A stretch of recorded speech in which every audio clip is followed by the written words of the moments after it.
Yeah, so just so many people end up just receiving, you know, what other people are outputting, they are consuming it. And yeah, so this whole exercise is actually about being a creator and about releasing what you've got. And so from that position, everybody is a public speaker. And so what you go through different people's Facebooks, because I'm actually, I might even do a class on it. And it's just interesting how many people just forward on other people's posts.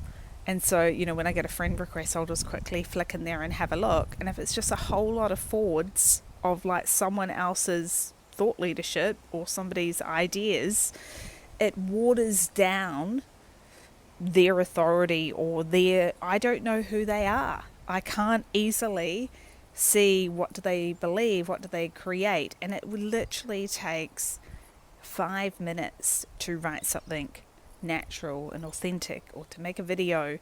That would be way more powerful. So my absolute pet peeve is people that forward on, you know, especially if they send it to you, that's even worse, but onto their Facebook page or their, you know, I don't think so many people might do it on Instagram because usually there's more, you know, original creators who are actually creating content freshly on there. Talking about Trump is quite funny because I love going back and seeing some of his old videos from when he was super young, because he was a tap that was not afraid to turn that tap on and all kinds of things would come out. And we want to get to that level of, you know, in a way, without the filter. Like, if I can get your filters off and you just start to freely talk, like we were just sitting here having a conversation, that is so powerful. Other people would lean in and want to hear that. Have you ever been in a conversation where you're with a friend and you get onto a subject that you're really passionate about and you think, gosh, this is amazing. I wish my other friend could hear that. And so that's the level of output. You know, you want it to flow so it's like you're talking to a friend and something really authentic is coming out. Yeah, and not everybody can do that, just talk to that level of being able to just like ramble on, let it come out. I mean, it's interesting during COVID, I had a boyfriend who was a filmmaker, and so even though I've always loved the camera, he started making a lot of kind of like talking head videos. So he would just go boom, talk. And so I started practicing speaking in front of the camera.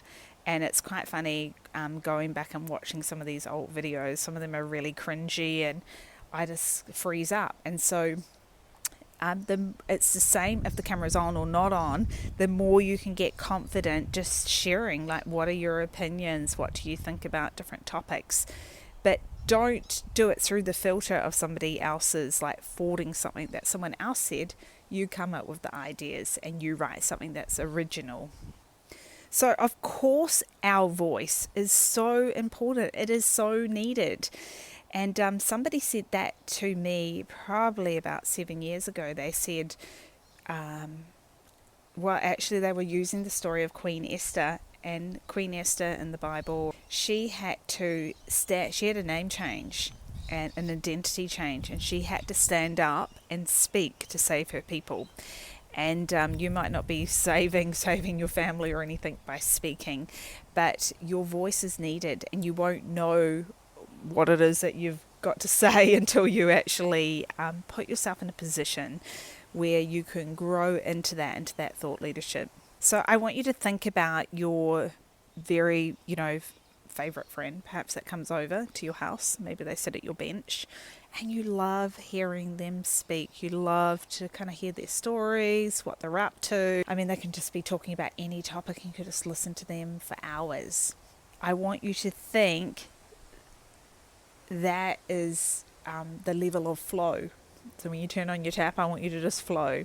And actually, if you are committed to growing in your, you know, to become somebody who empowers someone through words, or using your thought leadership to narrate and transform and curate, then I recommend actually just even I'm on a little tripod right now, to begin to record yourself. Make a video of yourself talking and sit down, and you could just do a prompt, get yourself in the flow. It's a bit like when you're a child and, when you have to do creative writing and they give you the first line. It might be like, Wendy went to get an ice cream at the ice cream truck, and then you have to carry on writing. And so I think if you sit down in front of a camera, turn it on, and it could be, Bonnie went to the ice cream truck to get an ice cream because it was a hot day and she was in Australia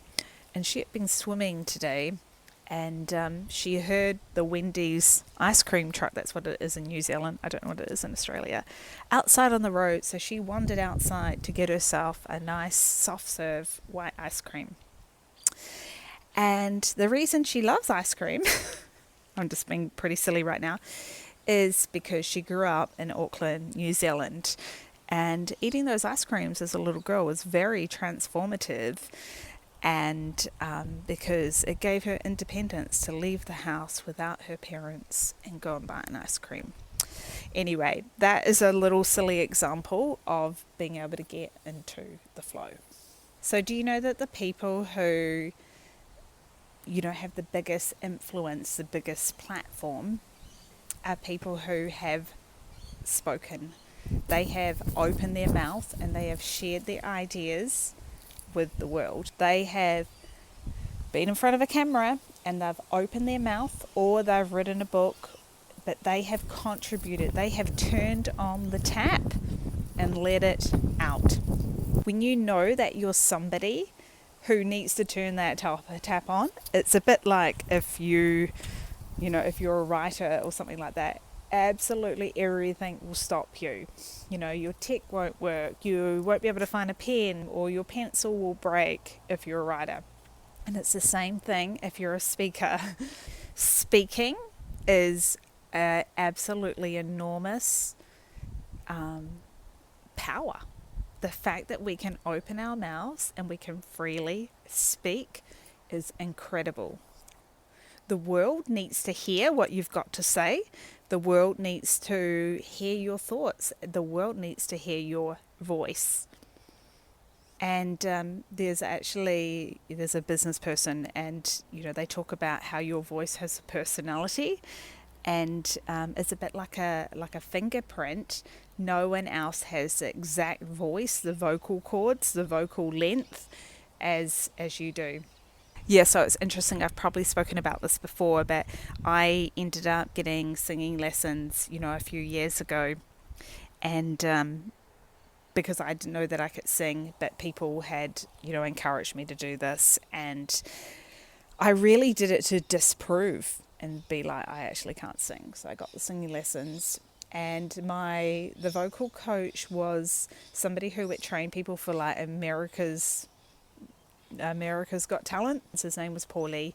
But my capacity to project and to speak actually was like quite vast. And so we were training that to release it really. That I do have some kind of exercises that I would like you to think about. In the next week, or over the next 7 days after you've listened to this, I want you to think about releasing your voice, using the input that you've had and putting something out. And so that could be a video, it could be an audio file, it could be reaching out to somebody, for a job interview, but it's something that will project you outside of what you usually do, using your voice, using your input, what you've had, and you're going to put that out. Actually, over the weekend I was using Loom. You can look it up, there's a free version of it, and that's a great way to be able to record a video, and then you can attach it into an email, or you could message someone. Gosh, you could use it to ask someone out on a date. I mean, you could use it in so many different ways, but it's about being able to output into the world using what is already inside of you. Anyway, I hope this was super helpful, and thank you so much for sitting by the pool with me today, and I look forward to seeing you again soon. I'm Bonnie Brown from the Spark Joy podcast.